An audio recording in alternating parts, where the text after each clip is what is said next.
Data types அப்படின்ற இந்த concept மூலமா என்ன பண்ணலாம் அப்படின்னா டேட்டாஸ் எல்லாம் ஸ்டோர் பண்ணலாம். எதெல்லாம் டேட்டா அப்படின்னு சொல்லணும்னா உங்களோட டீட்டெயில்ஸ், உங்கள் நேம், உங்களோட age, height, weight, phone number, எந்த லொக்கேஷன், இது எல்லாத்தையுமே ஒரு டேட்டா அப்படின்னு சொல்லுவாங்க. இதில் வந்து நேம் அப்படின்றது லெட்டரில் இருக்கும், ஏஜ், ஃபோன் நம்பர்லாம் நம்பரில் இருக்கும், ஹைட், வெயிட்லாம் டெசிமல் பாயிண்டில் இருக்கும். டெசிமல்னால் என்ன? 50.5 kg, 32.5 சென்டிமீட்டர், இந்த மாதிரி இருக்கும் கரெக்டாக. அப்போது இது மாதிரி டேட்டாஸ் எப்படி இருக்குன்னா ரொம்ப வேரியாக உங்களுக்கு இருக்கும். அப்போ இந்த டேட்டாஸ் எல்லாம் எப்படி நம்மளோட ஜாவா ப்ரோக்ராமிங் லாங்குவேஜ் அண்டர்ஸ்டாண்ட் பண்ணணும்னா இந்த டேட்டா டைப்ஸ் அப்படின்ற கான்செப்ட் மூலமாக தான்.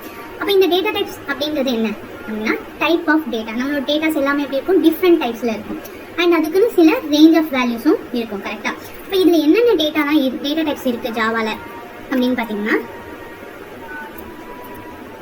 Byte, short, int, long, float, double, character, string, boolean. நான் உங்ககிட்ட சொன்ன மாதிரி நம்மளோட டேட்டாஸ் எல்லாமே எப்படி இருக்கும்? வேர்ட் அண்ட் லெட்டரில் இருக்கும், அப்புறம் நம்பரில் இருக்கும், டெசிமல் நம்பரில் இருக்கும், அப்புறம் நம்ம வந்து ட்ரூ ஆர் ஃபால்ஸ் அப்படின்ற கண்டிஷனும் என்ன பண்ணிக்கலாம் நம்ம செக் பண்ணலாம். Suppose byte, short, int, long use பண்ணி நீங்கள் என்ன பண்ணிக்கலாம்? நம்பர்ஸ் எல்லாம் ஸ்டோர் பண்ணிக்கலாம். ஃப்ளோட், டபுள் யூஸ் பண்ணி நீங்கள் டெசிமல் வேல்யூஸ் வந்து ஸ்டோர் பண்ணிக்கலாம். ஸ்ட்ரிங் கேரக்டர் யூஸ் பண்ணி வேர்ட்ஸ் அண்ட் லெட்டர்ஸ் வந்து ஸ்டோர் பண்ணிக்கலாம். பூலியன் யூஸ் பண்ணி நீங்கள் என்ன பண்ணிக்கலாம்? கண்டிஷன் செக் பண்ணிக்கலாம், அது ட்ரூ ஆர் ஃபால்ஸ் அப்படின்றது. ஸோ இதெல்லாம் தான் நமக்கு ஜாவாவில் இருக்கிற டேட்டா டைப்ஸ். ஓகே, ஸோ இது எப்படி நீங்கள் மென்ஷன் பண்ணுவீங்க அப்படின்னா இதுக்கு ஒரு சின்டாக்ஸ் இருக்கு.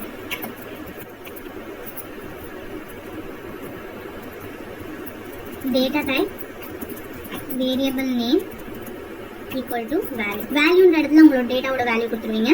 வேரியபிள்ன்றது இந்த வேல்யூ எந்த இடத்துக்கு என்ன பேரில் போய் ஸ்டோர் ஆகணும், அந்த நேம், மெமரி லொக்கேஷனோட நேம் அண்ட் என்ன டேட்டா டைப் அது. ஓகே, இப்போ வந்து எக்ஸாம்பிளுக்கு நான் 10ன்ற ஒரு வேல்யூவை ஸ்டோர் பண்ண போகிறேன். ஓகேங்களா, அதுக்கு வேரியபிள் நேம் ஏன்னு கொடுக்குறேன். அது என்ன டேட்டா டைப்? இப்போ இது வந்து நம்பரில் இருக்குது கரெக்டாக. அது ஒன்று பைட்டாக இருக்கணும், ஷார்ட்டாக இருக்கணும், இன்ட்டாக இருக்கலாம், லாங்காக இருக்கணும். என்ன டேட்டா டைப் வேணாலும் நீங்கள் கொடுத்துக்கலாம். பைட் அப்படின்றது கொடுத்துருக்கேன். ஓகே, இப்போ வந்து நான் இதே மாதிரி நீங்கள் வந்து என்ன பண்ணிக்கலாம்? நம்பர்ஸை ஸ்டோர் பண்ணுறதுக்கு இது யூஸ் பண்ணிக்கலாம்.